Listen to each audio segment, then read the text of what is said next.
Class sixth हमने Hindi first का chapter 9 लिया था, पश्चाताप। ये कोई स्टोरी थी, प्राचीन प्रसंग, बहुत पुराना कोई प्रसंग है।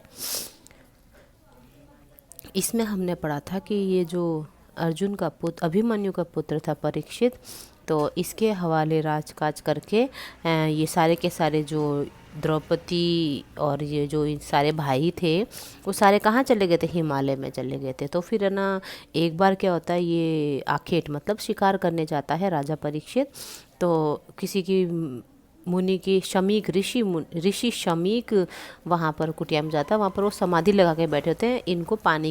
इनको बहुत प्यास लगी होती है तो पानी मांगते हैं। तो ये तो समाधि में बैठे होते हैं, इनको पता नहीं। तो इनको राजा परीक्षित को बहुत गुस्सा आता है और जो पास में कोई मरा हुआ सांप पड़ा होता है वो इनके गले में डाल के चला जाता है। जब इस शमीक, ये जो ऋषि शमीक है, इसके जो पुत्र हैं वो आते हैं तो उनको पता चलता है, ठीक है, उनको पता चलता है कि है ना मेरे पिताजी के साथ में ऐसा हुआ है और ये जो राजा है उसने किया है, परीक्षित ने। तो वो उसको तुरंत ही क्रोधित होकर के श्राप दे देता है कि 7 दिन के अंदर अंदर तुम्हारी आज से 7वें दिन तक्षक के डसने से परीक्षित की मृत्यु हो जाएगी, ऐसा श्राप दिया है।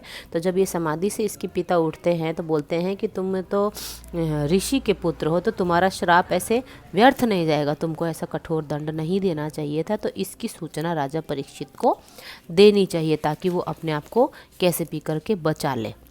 तो देखो अब क्या होता है आगे स्टोरी में। राजा परीक्षित को शाप के विषय में अवगत करा दिया गया, यानी कि उन्होंने बता दिया कि भाई मेरे पुत्र ने आपको ऐसा शाप दिया। अवगत मतलब उसको बता दिया। सांप की सूचना पाते ही राजा परीक्षित घबरा गया। वह अपने बचाव का उपाय सोचने लगा। वो सोचने लगा कि मुझे कैसे बचाओ, क्योंकि 7वें दिन उसने इस अवधि के बीच ठोस स्तंभों वाला, ऐसे बड़े बड़े खंभों वाला ऊंचे व चिकने प्रासाद का निर्माण करवाया, यानी चिकना सा महल बनवाया उसने ताकि कोई सांप उस पर चढ़ भी न पाए। उस प्रासाद में किसी भी सर्प के पहुंचने की आशंका न थी। अब राजा परीक्षित उस नए प्रासाद में रहने लग गया। उसने अपने पास सर्प विनाशक औषधियाँ रख ली, ठीक है, सर्प विनाशक यानी सांप को मारने वाली जो दवाएं होती वो रखी।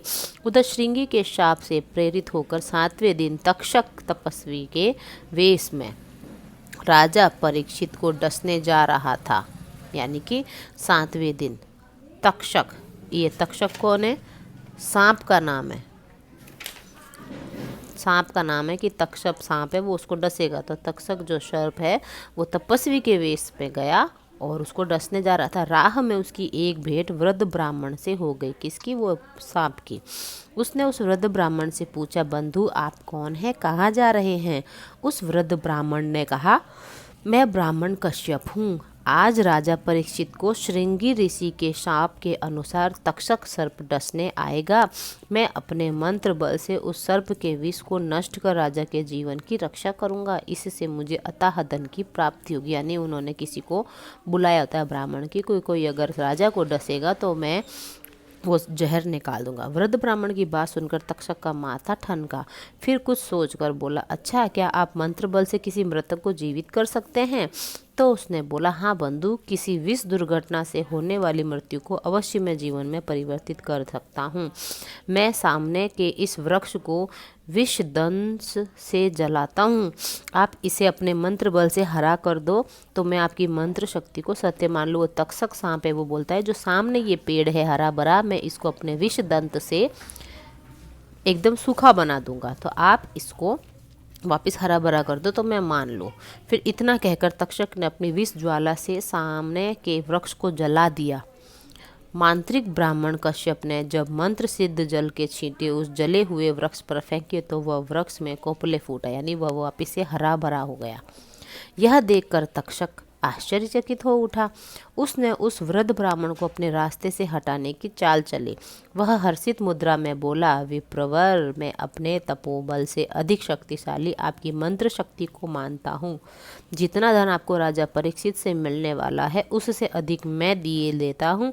उसे लेकर आप वापस लौट आए। मांत्रिक ब्राह्मण परिस्थितियों को समझ गया। वह तपस्वी से प्रचुर धन लेकर लौट गया।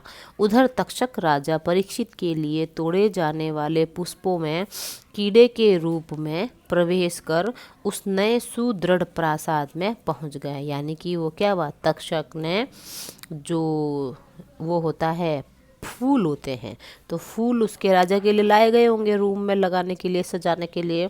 उस फूल में एक छोटे से कीड़े का रूप धारण करके वो तक्षक महल के अंदर आ गया।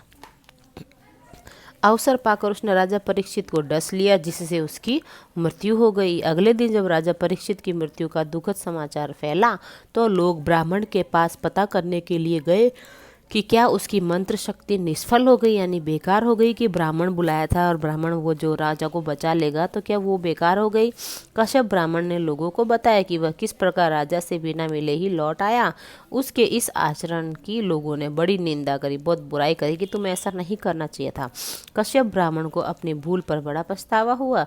पश्चाताप की अग्नि उसके मन को जलाती रही। अब इसमें क्या संदेश है, किसी के कार्य में भूल कर भी व्यवधान नहीं डालना चाहिए। यानी कि वो तपस्वी अगर समाधि में लीन था तो उस राजा को क्रोधित होकर के उसके ऊपर ऐसा नहीं करना चाहिए। अगर वो ऐसा नहीं करता तो उसको श्राप भी नहीं मिलता।